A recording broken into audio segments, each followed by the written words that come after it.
Welcome to the Jill on Money Coronavirus Market Update. It is Friday, June 26th. And before you head into the last weekend of June, we have some business to take care of. We have to answer your financial questions. If you're thinking about something that maybe you're going to do, maybe you're going to make a move, it's the middle of the year, maybe it's quarter end, maybe you're rebalancing, give us a shout. Ask Jill at jillonmoney.com. Maybe it's something about housing. Got a lot of housing data over this past week, and the data pretty interesting. Existing home sales, they stunk, but new home sales, they were good. I think probably housing bottomed out a bit. Just not a lot of inventory right now, so don't expect prices to be affordable anytime soon. And maybe you've got a question about taxes. Well, don't worry. We've got a special guest this weekend. If you have not filed your taxes yet, because it's the July 15th deadline, this weekend, friend of the pod, Ed Slott, IRA and tax expert, will be on the show. So for all of you guys who didn't file, maybe because you owed money, tune in this weekend. We'll have a special guest. Okay, let's get to your questions. Diana writes, "Thank you, Jill, for all the help you give everyone. You are amazing." Thanks. I see, Mark, that's when I read it myself. It sounds terrible. Okay, Diana continues. "I am 70, single, and have been blessed with great finances. I'm also very frugal and owe nothing but taxes." Oh my gosh, I had a moment there. I have a total of $8.5 million in investments. Let me do that again. $8.5 million of investments. 1.6 million is in two IRAs. For 2019, I had an effective tax rate of 13%. My taxable income was 192,000. That was mostly from dividends. Since the top tax bracket is 37% and now only going to go up, in my opinion, I'm wondering if I should convert the two IRAs to a Roth IRA, pay the $592,000 after the conversion, pay the tax of almost $600,000. Would this be a wise decision? Am I missing anything? Well, let me just say this. I would suspect that you could spread this out a little bit. You know, taxes are going to stay low for the next couple of years, probably. So even if you could spread this out, and if not going into the 37%, but maybe spread it out a little bit and stay in the 35%, the 32%. Let's try 35. I think 35 wouldn't be bad. I think that would be a smart idea. That would allow you to convert a few 100,000 each year in terms of for 2020 and also 2021. I don't know if tax rates are going to go up dramatically next year, even if Joe Biden were to win. I just think it would be a long, tough road to get that passed. I think that maybe we could try to do it at 35%. That's my hope for you. Now, that said, you have money and you can pay for it. And if you'd rather just do it all in one fell swoop, that's okay too. I mean, it sounds like you've got more money than you need, and having Roth money is certainly better because you know what your tax liability will be. So I'm okay with either decision you make. Greg writes, "I'm a 65-year-old federal government retiree. There's a $336,000 balance on a 30-year fixed mortgage on my home. The home is valued at about $1 million. My credit rating, 815. I have $165,000 in liquid assets, savings, CDs, mutual funds, and an annuity. I also have $1 million in retirement assets. My pension, this is why it's good to be a federal government retiree. My pension is $5,200 a month. I will become eligible for Social Security in 5 months. I'm trying to refinance my mortgage to a 15-year fixed. I'm getting pushback from the mortgage industry because my loan to income ratio is too high. Do you have advice about where I might shop for a mortgage that will look beyond this ratio when qualifying me?" All right. Why are we refinancing? What's the point here? So here's a question. Instead of refinancing, just make some extra payments, turn it into a 15-year mortgage. Do that. And maybe don't even pay the money to actually refinance. How many years are left on that mortgage? What is the interest rate? I have a feeling we could just do this ourselves, meaning just accelerate your payments. Here is a note from Lisa in Washington, D.C. She writes, a few years ago, my parents offered to help us pay for private school for our daughter. The school was too expensive for us alone, but we felt pressured to agree to take the conditional gift. We had to apply for financial aid after the second year. We received a small stipend from the school. We paid the difference, about a third of the total costs. Last year, we decided to decline the gift and withdrew our daughter. Now she goes to a school that we can afford on our own. That's great. I recently learned my identity had been stolen, was able to trace the theft to the financial aid forms that I had filled out years earlier at the expense of schools. Oh my God. No assets were stolen. I closed the affected account as soon as it was breached. I also froze my credit and checking, and my social security number was stolen. I filed a report with the FTC. I told my parents about the theft, told them to close the account from which they had paid their portion of tuition. My father's really upset by this. He thinks they should write me out of their estate plan. Wait a second. My father is really upset by this and thinks they should write me out of their estate plan. Is this necessary given the steps I've taken? All right. I don't know why your dad's upset. Is your father upset because he's mad at you for pulling the kid out? Is he mad because your identity was stolen, or he thinks that that your security breach is going to hurt him? That's what I don't understand. That's number one.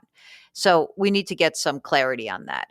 That you've taken every step that you need to take. Tell your dad that you got an unbiased second opinion from a third party, me, and I'm happy to talk to him about this, but I don't know what he's upset about. So I hope that helps, Lisa. Okay. Tom from Philadelphia writes, your podcasts and radio shows are making the lockdown bearable. Thank you. Okay, you're welcome. My spouse and I are in a wealth management program with TIAA, which I hope that you will agree is a great company. I do agree. Did you not hear our interview with Roger Ferguson, the CEO of TIAA? Now, Tom writes, we're both retired. I'm 71. He's 58. We have a total of $3.5 million in our retirement and brokerage accounts. Of this amount, $250,000 is in Roths. We have no debt. I receive Social Security benefits, and we've been living off savings and sale of employee stock for 4 years. Our advisor does not see a need to convert any of our IRA funds to Roths because we would tap these funds as a last resort. I thought you had encouraged it. We can pay the tax from other funds because of the low rates. Thanks for your advice. I mean, you don't have to do every single bit, but I mean, a couple of things that I think are interesting. One is that you're 71, your spouse is 58. So I think it's kind of great for you to be able to convert some of the money at lower tax brackets because, he's going to keep living longer and, statistically beyond you. So I think it's nice to have already paid the tax that's due. And I believe that taxes are going up in the long term. So I would say that I really do like the idea of you converting at least some of the money into Roth so that you beef up those Roth assets. All right. Okay, let's see. Esteban writes, longtime listener, first time writer. Let me start by thanking you and Mark for the daily podcast. I'm sure it must take a lot of work to do the show on a daily basis. As someone who suffers from severe anxiety, these times have me in a very tough spot. However, your calming voice and approach to finances are a true blessing. Sometimes we focus so much on our work that we lose sight of how it impacts people. I can tell you that your show has had and continues to have a huge impact on me and my family. Mark, I'm going to cry. That is the nicest thing. Thank you so much for writing that, Esteban. Mark and I really do appreciate it. Okay. He goes on to write, I have been working with a wealth management company, fiduciary, since 2008 and have been satisfied with the management. Because of my anxiety, it would be difficult to safely manage our investments. We pay 1% of the assets under management, which is typical for the industry. That's right, it is. Many shows, pundits, bloggers concentrate on reducing unnecessary fees, and having a management fee is considered a big no-no. In your opinion, is my approach flawed? Is paying 1% of assets under management jeopardizing our retirement? Should I consider doing it on my own? Once again, thank you so much for what you do. You make a huge difference in people's lives, definitely on mine. Well, thank you. Okay, I don't think paying 1% AUM is a big deal. I don't. But what I think you need to understand is what you are getting for that money. So, first of all, for you, you're saying you're not going to actually manage this money on your own. The question is, can you get the same exact service you're receiving now and feel comfortable with the service that, sort of will keep that anxiety level down with a cheaper alternative? What would a cheaper alternative look like? It might look like the Vanguard Digital Advisor.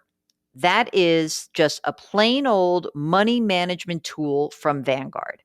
Again, if it's just investment management, that might be perfect for you. If you needed some help from a human being, or you could maybe use Vanguard's sort of step up in service called the Personal Service Advisor, Vanguard Personal Service Advisor. So that's a little more expensive, but you get advice. And Schwab has a similar tool, Schwab Intelligent Portfolio, which is they do the money management online, but you get a human being. So does Betterment, which is giving a hybrid of money management and advice. These will be about half the cost and sometimes even less than that. But what I really want to stress is that if this means that it's going to cause you complete freaking out and you already feel anxious, then you don't necessarily have to do anything. I want to understand what the wealth management company is doing for you. And then we can sort of decide, is 1% worth it, and where you might find some other alternatives. Okay. So thank you so much for writing. We really do appreciate it. If you've got a financial question, we want to hear from you. It is very easy to get in touch with us. If you're on the website, if you're on JillOnMoney.com, all you have to do is hit the contact button in the upper right-hand corner. Otherwise, send us an email, askjill@JillOnMoney.com, askjill@JillOnMoney.com. All right. Well, listen, it's going to be the weekend.